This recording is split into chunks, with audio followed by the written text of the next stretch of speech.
नमस्कार दोस्तों, मैं मनीष कुमार भोज आप सभी का अपने YouTube चैनल पहाड़ एजुकेशन में हार्दिक स्वागत करता हूं। दोस्तों, जैसे कि आप सभी को सर्वविदित है कि इस चैनल के माध्यम से मैंने उत्तराखंड सहायक अध्यापक LT भर्ती की जितने भी बच्चे प्रिपरेशन कर रहे हैं तो उन बच्चों के लिए खास तौर पर यहाँ पर मैंने शिक्षण अभिरुचि से संबंधित यहाँ पर प्रैक्टिस सेट प्रारंभ किए हुए हैं। तो आज इसी कड़ी में मैं आपके सामने 5वीं ये प्रैक्टिस सेट लेके उपस्थित हुआ हूँ जो आपके प्रतियोगिता परीक्षाओं में बहुत ज़्यादा महत्वपूर्ण ये रहने वाले हैं। आइए शुरुआत करते हैं आज की श्रृंखला का। देखिए दोस्तों, जो प्रैक्टिस सेट है 5वां है। इसके अंदर का पहला जो प्रश्न हम देखने जा रहे हैं वो पहला प्रश्न क्या कह रहा है, देखिए, निम्नलिखित में से शिक्षक के कौन से निजी गुण शिक्षण को प्रभावित नहीं करते हैं।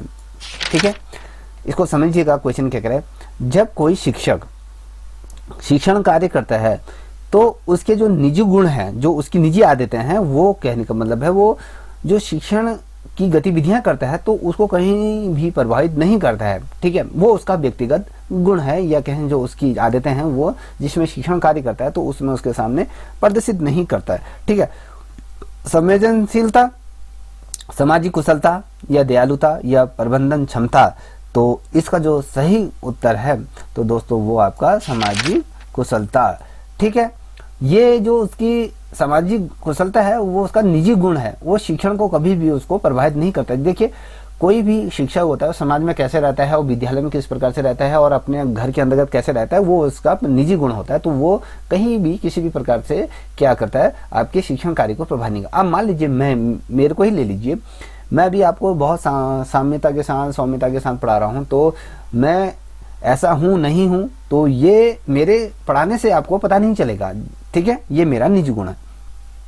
देखिए, दूसरा प्रश्न है, शिक्षण व्यवस्था में शिक्षण की सफलता के लिए क्या महत्वपूर्ण है। ठीक है, शिक्षण व्यवस्था में शिक्षण की सफलता के लिए क्या चीजें महत्वपूर्ण है। देखिए, समुदाय की संपन्नता, समानता, या फिर शिक्षक की कुशलता, या शिक्षक की शैक्षिक योग्यता, या प्राचार्य का सहयोग, इसमें से क्या चीजें महत्वपूर्ण है। ठीक है, ये आपको बताना है। देखिए दोस्तों, इसमें जो महत्वपूर्ण है वो है आपका शिक्षक की कुशलता।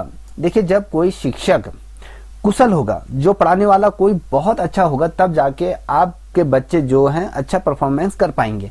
अगर आपके पास शिक्षण सामग्रियां हैं, सारा कुछ है, मगर आपके पास एक अच्छा कुशल शिक्षक नहीं है तो उसका महत्व नहीं होता है। जब क्या होता है, शिक्षण होता है आपका, साथ ही आपका शिक्षक होता है पाठ्यक्रम में, इन तीनों चीजों से क्या होता है, एक शिक्षण विधियां संपन्न की जा सकती हैं। तो बिना शिक्षक के ज्ञान अधूरा होता है। ठीक है, ऐसा शिक्षक जो आपके जीवन को उन्नति की तरफ ले जाए तो वही एक कुशल शिक्षक कहलाया जाता है। ठीक है, अब देखिए तीसरा प्रश्न है, शिक्षण व्यवसाय तभी उन्नत हो सकता है जब। ठीक है, अब जो शिक्षण व्यवस्था की बात करें, ये कब सफल हो सकता है, कब ये अपनी उन्नति के शिखर में पहुंच सकता है, जब शिक्षक सृजनात्मक विधियों से पढ़ाए, वेतन योग्यता मिले और शिक्षक स्वयं नए प्रयोग करके नई विधियां निकाले जिसके सामने छात्र शांतिपूर्वक पढ़ते रहे। तो इनमें से कौन सा क्वेश्चन का आंसर आपका सही है, ये आपको बताएं। देखिए, इसका अगर मैं बात करूं तो बहुत से बच्चे इसकी तरफ जाएंगे कि डी की तरफ जा रहे होंगे। मैं आपको बता दूं ये बिल्कुल भी सही नहीं है। जो इसका सही आंसर है आपका सी, शिक्षक स्वयं नए प्रयोग करें। ठीक है, और नई विधियां निकालें और पढ़ाए। देखिए, क्या होता है, जब हम कक्षा में जब बच्चों को पढ़ाते हैं तो जब हम सामान्य तौर से पढ़ाते हैं तो बच्चे नहीं सीख पाते, तो हमें क्या करना पड़ता है, अपने तरीके को बदलना पड़ता है, पढ़ाने के तरीके को बदलना। जब हम पढ़ाने के तरीके को बदलते हैं तो कहीं ना कहीं हमारे सामने जो इनपुट मिलता है कि भैया बच्चा उसमें दिलचस्पी ले रहा है, बच्चा समझ रहा है, तो वो चीजें सामने निकल के आती हैं। तो कहीं ना कहीं हमें नए प्रयोग करने होते हैं। ठीक है, तो वो चीजें महत्वपूर्ण होती हैं। ठीक है, अब देखिए चौथा नंबर का प्रश्न कह रहा है कि शिक्षक के दृष्टिकोण से छात्रों को, ठीक है, शिक्षक के दृष्टिकोण से छात्रों को क्या आपको बताना है। मेरे आंसर देने से पहले ही आप कमेंट सेक्शन में इसका आंसर दे दीजिए। शिक्षकों से बहस करने की अनुमति नहीं होनी चाहिए, अधिक सज सवर कर आने की आज्ञा नहीं होनी चाहिए, अधिक धन खर्च करने की आज्ञा नहीं होनी चाहिए, खाली घंटी में गुड बनाकर बैठने की आज्ञा नहीं होनी चाहिए। देखिए दोस्तों, मैं आपको इसका आंसर बताने से पूर्व मैं कुछ चीज़ें बताना चाहता हूँ। देखिए, मैं जो क्वेश्चन पढ़ रहा हूँ उस क्वेश्चन का आंसर पहले ही आप क्या करें, कमेंट में कमेंट करें। उससे क्या होगा, आपका जो एक तरीके से रिवीजन होगा। ठीक है, आपने कहा ये होगा, आप क्या होता है, ये जो कमेंट सेक्शन को ये लेके चले कि वो मारो सीट है आपकी, ठीक है, जिसमें कहीं भी सुधार की गुंजाइश नहीं होगी। ठीक है, अब जैसे मैं ये वाला पढ़ रहा हूँ, शिक्षा के दृष्टिकोण से छात्रों को ABCD आपको लगता है कि कौन सा है, देख लीजिए, तो उसी आधार पर बताइए। शिक्षक से बहस करने की अनुमति नहीं होनी चाहिए, अधिक सज सवर कर स्कूल आने की अनुमति नहीं होनी चाहिए, अधिक धन खर्च करने की अनुमति नहीं होगी, खाली समय में गुटबाजी बनाकर बैठने की अनुमति नहीं होनी चाहिए। तो इसमें से क्या सही है ये बताइए।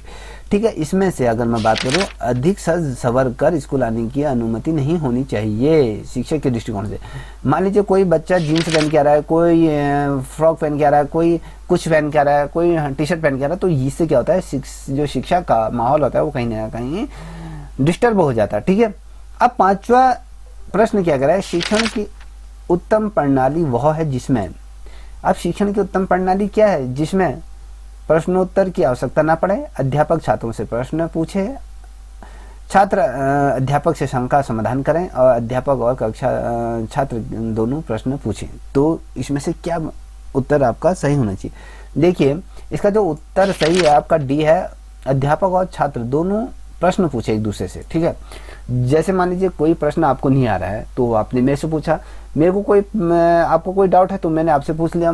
ठीक है, जब मैंने जो पढ़ाया मुझे लगता है कि आपको समझ में आया नहीं आया तो उसको मैंने पूछ लिया। तो ये तमाम चीजें दोनों एक दूसरे से वार्तालाप करें, प्रश्नोत्तरी करें। अब देखिए, छठे नंबर का प्रश्न है, कक्षा शिक्षण को रुचि बनाने का सबसे प्रभावी तत्व है क्या है ये आपका।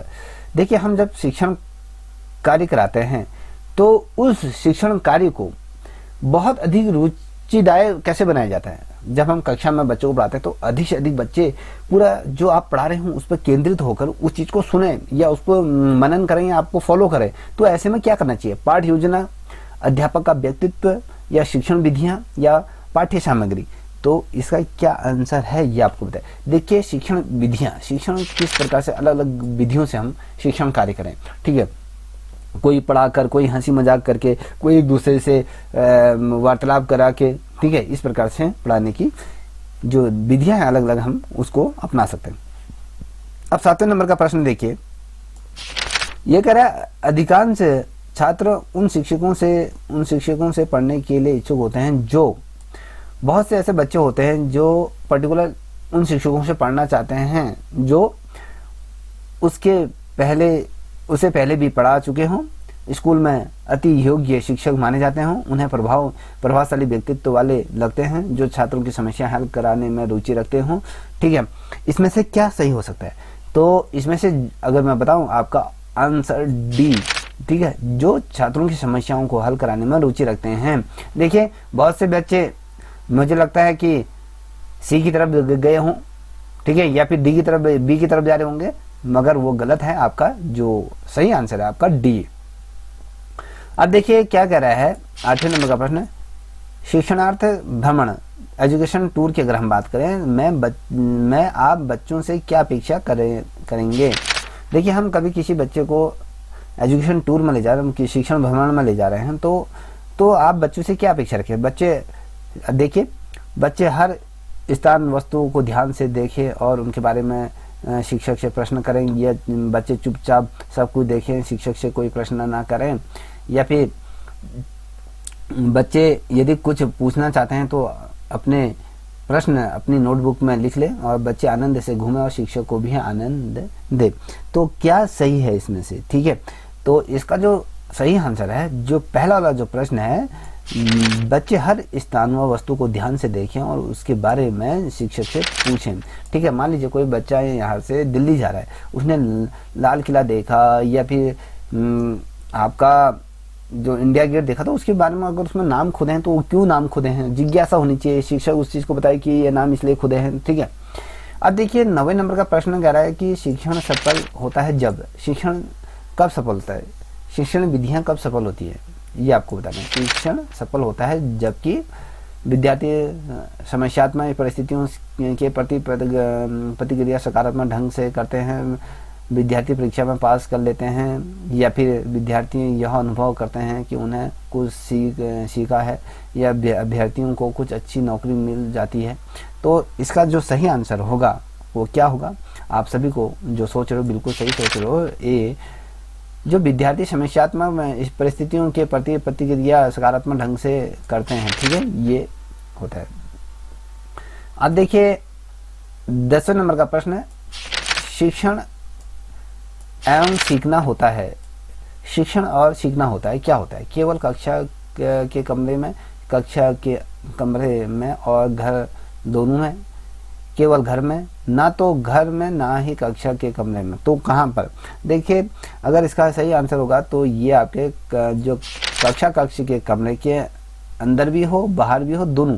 देखिए बाहर अंदर दोनों तरफ से बच्चे को क्या होना, सीखना चाहिए। शिक्षण विधियाँ क्या होती है? आउटडोर भी होती है, इंडोर भी होती है, ठीक है। अब 11 नंबर का प्रश्न देखिए, एक अच्छे शिक्षक को शिक्षण विधियों का ज्ञान अवश्य होना चाहिए, क्योंकि देखिए एक अच्छे शिक्षक को शिक्षण विधियों का ज्ञान अवश्य होना चाहिए, क्योंकि इससे शिक्षण अधिक प्रभावशाली हो जाता है। इससे शिक्षण कार्य जल्दी संपन्न किया जा सकता है, इससे शिक्षण कार्य आसानी से किया जा सकता है, इससे शिक्षक को आत्मविश्वास मिलता है। तो क्या है इसका? 11वें का ए, इससे शिक्षण अधिक प्रभावशाली हो जाता है। इसमें क्या होता है, जब कोई शिक्षक होता है ना, जब किसी शिक्षक को किसी भी सब्जेक्ट का बेहतरीन तरीके से ज्ञान होता है, वो अपने हर शिक्षण कार्यों में जो विधियाँ होती है उसके ज्ञान को अगर उसके पास है तो बच्चे को अच्छी तरीके से पढ़ाने की उसमें क्षमता होती है। और इससे क्या होता है, बच्चों में भी पढ़ने की जिज्ञासा उत्पन्न होती है, और जो शिक्षण कार्य होता है वो और बेहतरीन होता है। कहीं ना कहीं बच्चों के अंदर वो चीज़ प्रभाव वो डाल देता है, इसलिए वो प्रभावशाली होता है, ठीक है। 12 नंबर का प्रश्न देखिए, अच्छे शिक्षण को विकसित करना चाहिए। अच्छे शिक्षण को विकसित करना चाहिए। शिक्षकों के ज्ञान पर निर्भरता, अभिभावकों की सहायता पर निर्भरता, अपने स्वयं के अध्ययन पर निर्भरता, या पाठ्य पुस्तकों के नाम पर निर्भरता। तो क्या होना चाहिए इसमें, ये आप बताइए। देखिए अगर इसका सही आंसर बताऊं मैं, अपने स्वयं के अध्ययन पर निर्भरता। देखिए अच्छे शिक्षण को विकसित करना है, यदि किसी बच्चे को पढ़ना है, अच्छे नंबर लाना है, तो उसमें शिक्षक कुछ नहीं कर सकता। शिक्षक ने जो पढ़ा रखा है आपने उसका मनन करना है, आपने उसको रिवाइज करना है और स्वयं ही उसको पढ़ना है। ये तो नहीं कि शिक्षक जाके वहाँ पर आपकी कॉपी में गोला लगा देगा, ऐसा नहीं होगा। तो आपको उस चीज़ का मनन करना है और अपने पूर्व का ज्ञान और वर्तमान ज्ञान को मिश्रित करके उन चीज़ों को अध्ययन करना है और स्वयं ही चीज़ें पढ़नी है और अपने आप को उस के प्रति निर्भरता लानी है, ठीक है। अब देखिए 13 नंबर का प्रश्न है, शिक्षण एक प्रतिक्रिया की भांति सम्मिलित करता है। शिक्षण एक प्रतिक्रिया की भांति सम्मिलित करता है। क्या सम्मिलित करता है? देखिए केवल विद्यार्थी को विद्यार्थी एवं शिक्षक, विद्यार्थी शिक्षक एवं माता, या विद्यार्थी शिक्षक एवं पाठ्यक्रम। तो इसमें क्या चीज़ें हैं ये आपको बताना है। अगर इसका जो सही आंसर दूं, शिक्षण एक प्रतिक्रिया की भांति सम्मिलित करता है, तो शिक्षण के अंतर्गत देखो मैंने कहा छात्र छात्राएं होनी चाहिए, शिक्षक होना चाहिए और पाठ्यक्रम। इन तीनों के मेल से शिक्षण कार्य प्रारंभ होता है, कहीं उससे संपादित होता है। मान लीजिए इसमें शिक्षक है, पाठ्यक्रम है, तो विद्यार्थी नहीं है तो भी शिक्षण कार्य नहीं किया जा सकता। विद्यार्थी हैं, शिक्षक हैं और पाठ्यक्रम नहीं है तब भी नहीं हो सकता है। और देखिए विद्यार्थी और पाठ्यक्रम है, शिक्षक नहीं है तो भी नहीं हो सकता है। तो ये बहुत ज़्यादा महत्वपूर्ण ये चीज़ें होती हैं। अब 14वें नंबर का प्रश्न देखिए, निम्नलिखित में दृश्य श्रवण उपकरण है। आपको ये बताएं दृश्य श्रवण उपकरण है, देखिए जिसे देख सकते हैं और सुन भी सकते हैं, वो क्या है। देखिए 14वें नंबर का प्रश्न है, रेडियो है, टेलीफोन है, ग्राउंड फोन है, दूरदर्शन। दृश्य का मतलब देखा, या श्रवण का मतलब उसे सुनना। देखिए हम दूरदर्शन में वो चीज़ों को अनुभव कर सकते हैं। अब देखिए 15 नंबर का प्रश्न है। 15 नंबर का प्रश्न क्या कह रहा है? देखिए शिक्षण को उन्नत बनाने का साधन है, क्या है? श्यामपट्ट है, या फिर पाठ्यक्रम है, या मानचित्र है। ये सभी क्या है? शिक्षण को उन्नत बनाने के साधन माने जाते हैं भी, ठीक है। अब बढ़ते हैं 16वें नंबर के प्रश्न की तरफ। देखिए 16वें नंबर का प्रश्न क्या कह रहा है? ये कह रहा है कि शैक्षिक निर्देशन किस कक्षा में दिया जाना हितकर होता है। जो शिक्षा से संबंधित जो निर्देश होते हैं ना, उन निर्देशों को कक्षा में दिया जाना हितकारी होता है। प्रारंभ से प्रत्येक कक्षा में या फिर जब छात्र किसी समूह में जाने की तैयारी करता हो या फिर जब वो अवकाश में हो तब दिया जाए, जब एक विद्यालय से दूसरे विद्यालय में प्रवेश करे तब। तो इसका जो सही आंसर है तो ये कब दिया जाना चाहिए, जब क्या होता है, जब छात्र किसी समूह में जाने को तैयार हो। ठीक है, ये बहुत ज़्यादा महत्वपूर्ण है।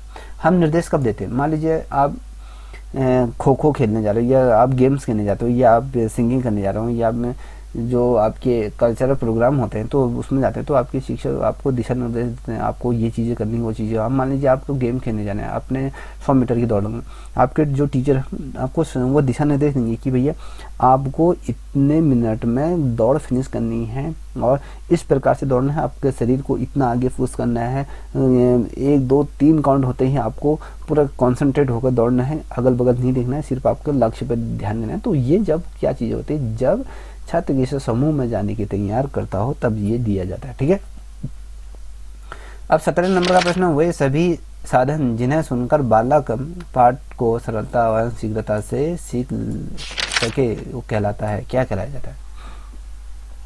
देखिए क्या होता है, ऐसे बहुत ढेर सारे साधन होते हैं जिसे सुनकर क्या होता है, बालक ये पाठ को सरलता से सीख जाता है या शीघ्रता से सीख लेता है, उसे कहलाया जाता है। श्रवण साधन कहा जाता है, दृश्य श्रवण साधन कहा जाता है, दृश्य साधन कहा जाता है, इनमें से कोई नहीं। तो 17 नंबर का जो प्रश्न है वो आपके श्रवण साधन कहा जाए, सुनने की जो कला होती है उसको कहा जाता है। क्या होता है, हम क्या होता है जब कभी हम गाने सुनते हैं, क्या होता है उन गानों को हम किस प्रकार से याद कर लेते हैं, हम सुनकर। हम कोई गाना मार्केट में आता है तो हम उसके बोलों को सुनते हैं, तो उसको हम अपने मस्तिष्क में उन चीज़ों को बैठाते हैं और उसको दोहराते हैं, तो वो हमें एक समय ऐसा आता है हमें पूरा गाना याद हो जाता है। तो ये तमाम चीज़ें सुनकर हमें चीज़ें समझने की सरलता होती है, वो शीघ्रता से हम सीख जाते हैं उन चीज़ें। ऐसी पढ़ाई में भी होता है। देखिए 18 नंबर का प्रश्न, ये ऐसे साधन हैं जिनमें बालक की दृश्य श्रवण दोनों ही इंद्रियों का प्रयोग एक साथ होता है। याद रखिए, ऐसे साधनों की बात करें जिसमें बालक देख भी सकता है और सुन भी सकता है, दोनों इंद्रियों का यहाँ पर क्या होता है, प्रयोग किया जाता है। दृश्य श्रवण साधन में होता है या श्रवण साधन में होता है, दृश्य साधन में होता है, में से कौन, तो ऑब्वियसली आपका 18वें का क्या है, ए सही है। ये वाला जो चीज़ें हम पढ़ रहे हैं ये आपके सिलेबस में, जो आपका एलटी का जो सिलेबस है उसमें ये चीज़ें पॉइंट टू पॉइंट दी हुई हैं। तो यहाँ पर क्वेश्चन है, इससे पूरा जो मैंने वीडियो बना रखी वो पूरे उसका विस्तार से लेके आया हूँ, उन चीज़ों को भी देख सकते हैं आप। देखिए 1900 नंबर का प्रश्नोत्तर विचार विमर्श विधि है, क्या है। ए अच्छी है क्योंकि इसमें अध्यापक को कोई तैयारी नहीं करनी होती है, या बी आपको बालकों को निरर्थक बहस की आदत डालती हैं, या सी आपके स्वार्थ के लिए कोई असर नहीं देती, ठीक है, या फिर जनतंत्र के लिए नागरिकों का प्रशिक्षण देती है। तो ये क्या है, आपको इसका आंसर देना है। अगर इसका सही आंसर दूं, इसमें क्या होता है, अच्छी है क्योंकि इसमें अध्यापक को कोई तैयारी नहीं करनी पड़ती है, ठीक है। प्रश्नोत्तरी विधि होती है, इसमें अध्यापक क्या करता है, प्रश्न किताब उठाता है, प्रश्न पूछता है और उसका आंसर आप देते हो। मान लीजिए मैं आपसे ऑप्शन वाला क्वेश्चन मैंने आपकी किताब पकड़ी, मैंने आपसे कहा कि ये क्या है, उसमें 4 ऑप्शन दिए, उसमें से आपको एक से टिक करना है जिसे आपके सामने है। तो ये आसान विधि होती है जिसमें शिक्षक को ज़्यादा मेहनत करने की जरूरत नहीं पड़ती है, ठीक है। अब देखिए 20वें नंबर का प्रश्न है, वैज्ञानिक सामग्री के प्रशिक्षण में अध्योत्या में जिस उद्देश्य का विकास हुआ है वह है ज्ञान का अवबोध या अभिवृत्ति या कौशल का। तो क्या है जो वैज्ञानिक सामग्री के प्रशिक्षण से की अगर हम बात करें अध्योत्ता, ठीक है, इसका उद्देश्य क्या होता है। तो इसका जो उद्देश्य होता है ये कौशल का विकास करना होता है। कौशल कार्य को हमने जो है आपके अन्य जो कौशल विधियां हैं उनको विकास ये कराता है। इनसेंट प्रणाली का उपयोग किया जा रहा है, किस चीज़ में किया जाता है, इनसेट, प्रणाली का प्रयोग किस चीज़ में किया जा रहा है? दूरसंचार व दूरभाष के लिए, या दूरदर्शन व आकाशवाणी के प्रसारण के लिए, या मौसम विज्ञान की भविष्यवाणी के लिए, या उपयुक्त सभी। तो दोस्तों इसका जो सही आंसर होगा वो सभी चीज़ों के लिए इसका क्या किया जा रहा है? प्रयोग किया जा रहा है, याद रखिएगा। ठीक है, अब 22वें नंबर के प्रश्न को आप देख पा रहे होंगे। 22वें नंबर का प्रश्न है, विश्लेषण विधि के संदर्भ में कौन सा तथ्य गलत है? इसमें से एक तथ्य को देखना है जो गलत है। इसमें से एक ऑप्शन गलत है। इस विधि में ज्ञात से अज्ञात की ओर चला जाता है, यह अनियमित है, या इस विधि में समस्या का हल खोजा जाता है, यह रटने की विधि है। तो आपका क्या आंसर है ये आपको बताइए। इसमें क्या आता है? जो आपका डी है, इसमें रटने की विधि, ये गलत है। ठीक है, और सभी चीज सही है। देखिए 23वें नंबर का प्रश्न है, संश्लेषण विधि के संदर्भ में कौन सा तत्व गलत है? एक चीज चारों में से एक गलत है। यह एक वैज्ञानिक विधि है, यह रटने की विधि है, विश्लेषण से पहले प्रयुक्त होती है, इसमें समय और शक्ति दोनों कम लगते हैं। तो क्या इसमें सही है, क्या गलत है, आपको बताएं। देखिए जो इसमें क्या होता है, विश्लेषण से पहले प्रयुक्त होती है, ये आपका ये क्या है? गलत है। ठीक है, ये तथ्य आपका सिरे से खारिज कर दिया जाता है। अब देखिए 24वें नंबर का प्रश्न, आगमन विधि। आगमन विधि क्या है, इसको आपको बताना है। देखिए ए ना यहाँ पर दिया है ए और सी, बी और ई, या डी और जी, या ई और जी। देखिए पहले हम पढ़ लेते हैं। मनोवैज्ञानिक विधि, ये विधियाँ होती हैं, इनमें नियमों का निर्धारण किया जाता है, इसमें छात्रों की क्रियाशील रहता है, यह छात्र आरोही की एक आरोही प्रतिक्रिया है, यह मनोवैज्ञानिक विधि है, यह ज्ञान स्थायी होता है, आरोहण प्रतिक्रिया।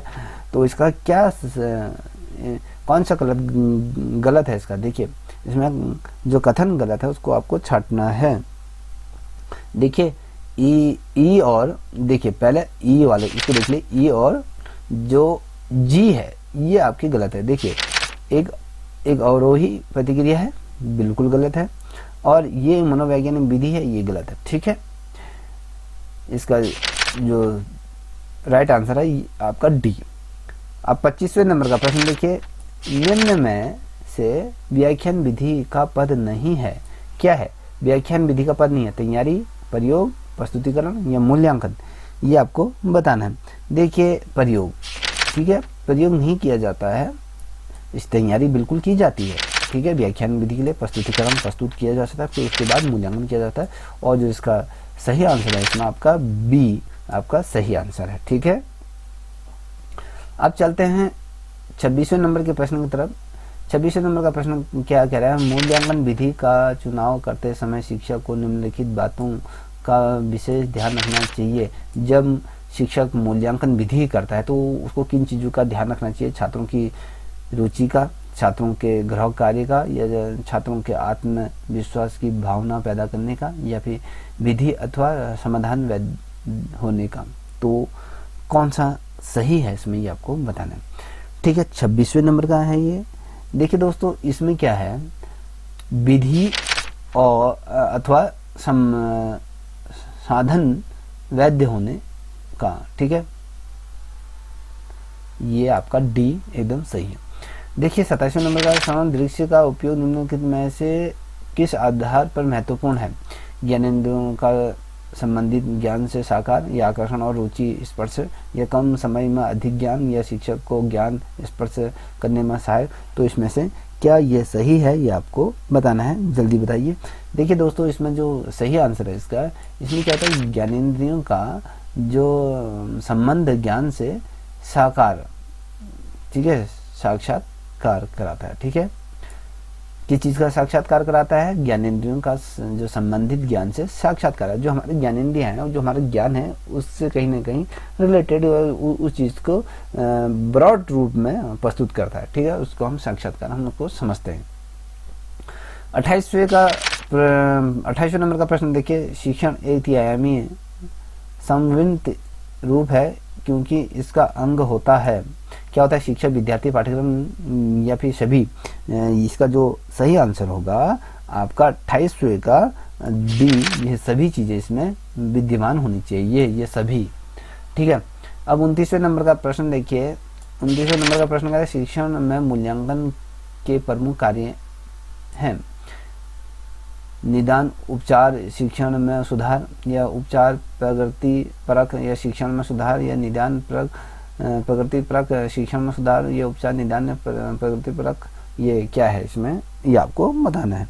ठीक है, इसका जो सही आंसर है, एक तो उपचार होना चाहिए, प्रगति परक उनको किस प्रकार से किया है, शिक्षण में किस प्रकार से सुधार किया जाता है, ये चीजें महत्वपूर्ण हो जाती हैं। ठीक है, अब देखिए 30वें नंबर का प्रश्न कह रहा है कि गणित शिक्षण में टेप रिकॉर्डर निम्नलिखित में से किस प्रकार का उपकरण है। दृश्य उपकरण, श्रवण उपकरण है, या दृश्य श्रवण उपकरण है, या मानक उपकरण है, कौन सा। Tape recorder. टेप रिकॉर्डर क्या है, हम किसी चीज को उसमें हम क्या करते हैं, सुन भी सकते हैं, कोई चीजों को हम स्मरण भी कर सकते हैं। तो ये क्या है, 30वें का बी एकदम सही है। ठीक है, अब देखिए इसमें ये वाले जो प्रश्न हैं आपको मैं यहाँ पर दिखा देता हूँ। ये वाले प्रश्न भी आपके पूछे जाते हैं किसमें, देखिए ये तर्क शक्ति प्रशिक्षण वाले प्रश्न है, तार्किक प्रश्न ये आपके सामने हैं। देखिए किस प्रकार से प्रश्न हम देखते हैं। ये कह रहा है कि 8 9, देखिए 8 9 56 के बाद क्या आएगा। देखिए इसका जो सही आंसर है वो आपके 72 है। ठीक है, ACEG ZXVT ये कुछ क्रम दिए हैं, इस क्रम के अनुसार से यहाँ से आपको पिक करना है कि कौन सी चीज सही है। ठीक है, अब देखिए इसमें इसका जो आंसर होगा डी, इसको आप सॉल्व कर लीजिए क्योंकि इसमें यहाँ पर कुछ प्रश्न आए थे तो मैं इस चीज़ को आपको बताता। तो इसमें भी आप 33वें का देख लीजिए, 33वें का भी प्रश्न इसी प्रकार से हैं। ठीक है, इसमें आपके बी वाला जो प्रश्न है सही है। अब 25 37 39 49 के बाद क्या आएगा ये आपको गैस करना है। ठीक है, 34वें नंबर का प्रश्न है। 34वें नंबर का प्रश्न में अगर आप देखोगे तो ये 65 यहाँ पर आ जाएगा।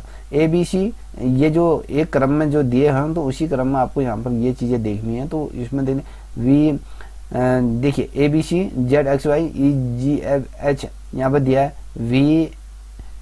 VUTXE ये आपको POST जो इस प्रकार से दिए हैं। तो इसमें क्या सही है, तो आपको देखिए VUTX ये आपका सही है। ठीक है, अब यहाँ पर ये देखिए इसमें क्या करना है आपको, निम्नलिखित में से अनुक्रम में दिया गया जिसमें पद एक विलुप्त है और उसको ज्ञात करना है आपने। 2 6 12 20 30 यहाँ पर कौन सा पद आएगा, यहाँ पर एक जो पद है ये चारों में से एक पद यहाँ पर आना है, तो उस चीज़ को आपने खोजना है। तो इसका जो सही आंसर है, ठीक है, यहाँ पर 42 आएगा। ठीक, याद रखिएगा। अब यहाँ पर JKL ABC MNO DEF PQR GH यहाँ पर दिया जाए GHI, यहाँ पर क्या आ जाएगा आपका, जहाँ तक मुझे लगता है कि I यहाँ पर आना चाहिए। ठीक है, एक पति और एक पत्नी के 5 विवाहित पुत्र थे। एक पति और पत्नी के 5 विवाहित पुत्र थे। कहने का मतलब है माता पिता के 5 जो बच्चे थे, जो पुत्र थे उनकी शादी हुई है। उनमें से प्रत्येक के 4 बच्चे हैं। परिवार में कुल कितने बच्चे हैं। अब देखिए एक तो आपका पिता है, एक माता है, एक पति और एक पत्नी। ठीक है, एक पति और एक पत्नी, 5 विवाहित पुत्र थे। ठीक है, इनमें से सभी के क्या है 4 बच्चे हैं और परिवार की कुल संख्या आपको बतानी है कि परिवार की कुल संख्या कितनी होगी।